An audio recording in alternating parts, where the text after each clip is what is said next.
gracias en todo, porque esta es la voluntad de Dios para con vosotros en Cristo Jesús. Gracias Padre, gracias Hijo, amado Espíritu Santo.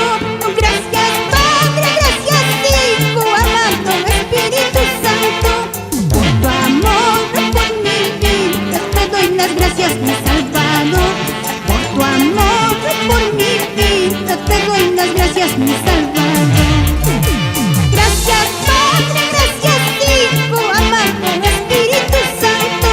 Gracias Padre, gracias Hijo, amado Espíritu Santo. Por tu amor, por mi vida, te doy las gracias, mi Salvador. Por tu amor, por mi vida, te doy las gracias, mi Salvador.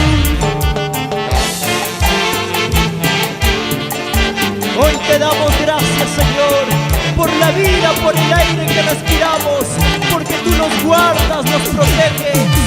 Gracias Padre, gracias Hijo, amado Espíritu Santo. Gracias Padre, gracias Hijo, amado Espíritu Santo.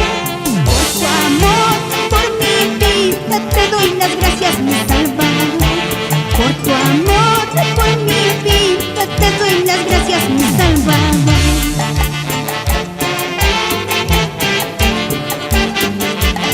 Y saludamos a nuestro hermano Alfredo, siempre por Bellavista, Cerro de Pasco. Mi Jesucristo es mi buen pastor, que no descuide de sus ovejas.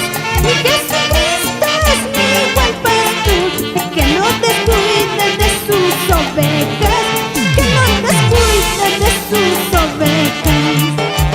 Mi Jesucristo es mi buen pastor, que no descuide de sus ovejas.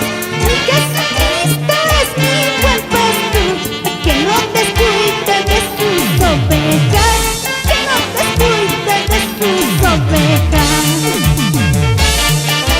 Y recorriendo todo el Perú con la orquesta evangélica Ángeles de Jehová, llevando un mensaje cantado